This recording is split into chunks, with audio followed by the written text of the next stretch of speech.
Hi, my name is Maris Evans, and today I will be presenting on Wojciech Jaruzelski, the communist leader of Poland. My thesis is that Jaruzelski had three motives to accept democratization efforts: weakening of the regime in response to the changing role of the Soviet Union, a desire to displace blame for economic failings, and wanting to change his role historically from a brutal dictator to a good faith actor. First, the background. Wojciech Witold Jaruzelski was born on July 6, 1923, in Kurau, a village in southeastern Poland, to a noble family. At the start of World War II, his family was deported by the NKVD. Jaruzelski joined the First Polish Army, created in the Soviet Union by deported Polish citizens.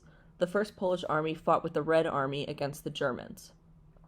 He joined the Polish United Workers' Party in 1947, which was Poland's Communist Party. In 1964, he became a member of the Central Committee for the Polish United Workers' Party, and in 1968, he became Minister of Defense. In 1981, Jaruzelski became General Secretary of the Polish Communist Party. The timing of this was auspicious because it coincided with the rise of Solidarity, the union movement that spearheaded the resistance to communism in Poland. In response to Solidarity protests on the raising of prices of food, Jaruzelski instated martial law on December 12, 1981. The military seized Solidarity's offices, shut down private newspapers, barred citizens from traveling within the country, closed schools, and barred Solidarity from meeting. The strikes that occurred after the declaration of martial law were violently suppressed by the military, and Solidarity went underground. While Jaruzelski could suppress Solidarity, he could not create a functioning economy in Poland. In 1988, the economies of most of the Eastern Bloc countries were deteriorating along with Poland's. In response to these issues, Jaruzelski pushed for opening negotiations with Solidarity. This was a drastic change of course for Jaruzelski, who had previously been absolute in the repression of opposition movements. Solidarity, which up until that point had been outlawed, went into negotiation with Jaruzelski's government. These negotiations were known as the Round Table Talks. These talks established a set number of seats up for contest in Parliament, which would enable Solidarity to openly compete for seats. Solidarity refused to cooperate with the deal until the government granted them recognition. While the Polish Communist Party balked at this, Jaruzelski openly called for allowing opposition groups, which would afford Solidarity the recognition it was looking for. The Communist Party leadership in Poland was shocked, but Jaruzelski held firm. He threatened to resign if the party did not allow him to legalize opposition groups. Jaruzelski had completely changed his role from repressor to reformer. The first factor to consider in Jaruzelski's democratization process was the changing role of the Soviet Union. In Jakub Żeleński's essay, The Polish Transition to Democracy, a Game-Theoretic Approach, he describes the regime and the opposition in communist states as playing a game with a series of rules and steps. Żeleński says there are three types of regimes that define the game. The first is dictatorship, which he defines as a system without free and competitive elections. The second is broad dictatorship, which he defines as a system where some political forces are able to organize and communicate with relative freedom. Żeleński adds that these forces are chosen by the government.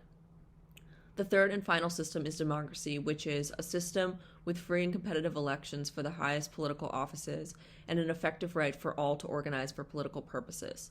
Żeleński states that democracy can occur in two ways: through negotiation with the communist regime or through revolution.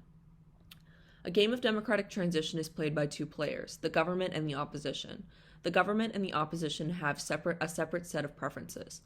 The government prefers dictatorship over broad dictatorship over negotiated democracy over Soviet intervention over revolutionary democracy. The reason for this is that in negotiated democracy, the regime can usually maintain some position of power for themselves. In Soviet intervention, the regime loses power completely, but is usually able to continue their lives. In the case of revolutionary democracy, the members of the regime are usually executed. The opposition's preferences are both kinds of democracy over broad dictatorship over Soviet intervention. Żeleński moves on to detailing the rules of the game. The government moves first and has two options: first, to continue the policy of repression, and second, to pursue liberalization. This is the first juncture. If the government chooses repression, this marks the end of the game and it ends at C1. At C1, the government either succeeds in stabilizing the dictatorship or the government fails and the Soviets intervene. If the regime chooses to liberalize, the next move is given to the opposition, who can choose to do two things. They can challenge the government's attempt to liberalize, or they can accept the government's proposal of liberalization. If they choose to challenge, the game continues. The government can choose to return to repression, or it can cave to the opposition's demands and allow the transition to proceed. If the government chooses to repress the opposition at this stage, this marks the end of the game at juncture C2. If the government chooses to cave to the demands of the opposition, the game continues. At juncture C3, the government accepts democracy. Either the democracy stands or the Soviets intervene and overthrow it. Zelensky details how the Soviet factor determines what the opposition will do. When faced with liberalization, the opposition must do a cost-benefit analysis of broad dictatorship and pursuing democracy. The greater the threat of the Soviets intervening, the lower the chances of democracy. The threat of Soviet intervention makes broad dictatorship more appealing. The opposition will choose whether to push for democracy or to accept broad dictatorship based on how likely Soviet intervention is. The Soviet factor also determines the actions of the regime. The regime will be more oppressive if the Soviets will intervene because they have a safety net to pursue whatever oppressive policy they like, and they also have no leeway to liberalize even if they wanted to. The Soviet factor stabilizes oppressive communist regimes, but if the threat of Soviet intervention is removed, the destabilization process occurs rapidly. During Jaruzelski's tenure in office, the Polish regime went through three political systems: dictatorship from 1981 to 1986, broad dictatorship from 1986 to 1989, and democracy from 1989 onward. These transitions can be understood through the rules of the game. In 1981, the government moved to repress, ending the game at juncture C1.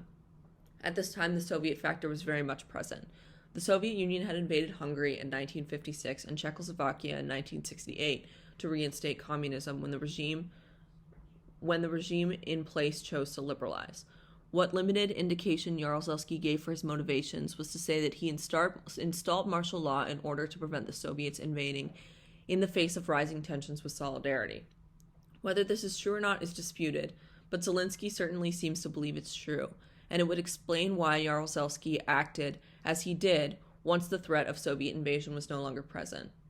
The rise of Mikhail Gorbachev loosened the chokehold that the Soviet Union had over its satellite states. Gorbachev's reforms, known as Glasnost and Perestroika, aimed to liberalize the government and economy and allow satellite states to decide their own economic and political affairs. Gorbachev's reforms coincided with Jaruzelski's decision to transition to broad dictatorship. Jaruzelski no longer had the Soviet safety net to ensure that his regime could not fail. The government chose to pursue liberalization and the opposition accepted, which translated to juncture C2. As the Soviet threat loosened even further, and the opposition in Poland saw other satellite states like Hungary, Czechoslovakia, East Germany move towards democracy, Solidarity decided to challenge the regime's offer to liberalize. The combination of a tanking economy and the impending collapse of the Soviet Union made Jaruzelski quite weak. When protests erupted in 1988 of younger workers demanding lower-priced food, Jaruzelski invited Solidarity to the bargaining table. The roundtable talks gave Solidarity the right to openly contest 38% of the seats in the lower house of the parliament. The talks also reinstated the upper house of the parliament, which had been dissolved after World War II. Solidarity won all the available seats except one, which went to an independent. Eventually, the two puppet communist parties joined with Solidarity, and Jaruzelski dissolved the Communist Party, and free elections were held. Jaruzelski chose to accept the opposition's challenge and democratize. Jaruzelski went from a hardliner to a liberalizer to a democratizer in conjunction with the decreasing Soviet threat. The next factor to look at is economic scapegoating. Besides the threat of Soviet intervention, another factor is important to consider when looking at why Jaruzelski chose to accept democratization. Like most of the economies in the Eastern Bloc, the Polish economy was on the verge of collapse. 1/3 of the population was living in poverty, inflation was at 60%, but it was projected to reach 500%. Poland, which long considered itself to be competitive with Western Europe, was falling behind its Eastern Bloc neighbors economically. Basic commodities like toilet paper and oranges were impossible to find. Without the Soviets protecting his position, Jaruzelski had to consider whether he wanted to preside over the complete economic collapse or hand off the blame. Jaruzelski saw solidarity as an excellent place to put the blame for miserly economic conditions. If solidarity was in power when the economy went under, Jaruzelski may have believed that the power could have been taken back by the communists under the guise of "it was better under us." If this was Jaruzelski's logic, it was flawed, but shifting the blame for the economy was certainly a factor. Economic conditions are a major factor that make or break regimes. Jaruzelski most likely saw no way forward for the regime. The last factor we must consider was Jaruzelski's moral quandary when deciding whether to democratize. In addition to all these self-interested motivations, Jaruzelski was in moral turmoil. He viewed himself as a patriot and saw his decision to impose martial law in 1981 as one that would protect his countrymen from Soviet invasion.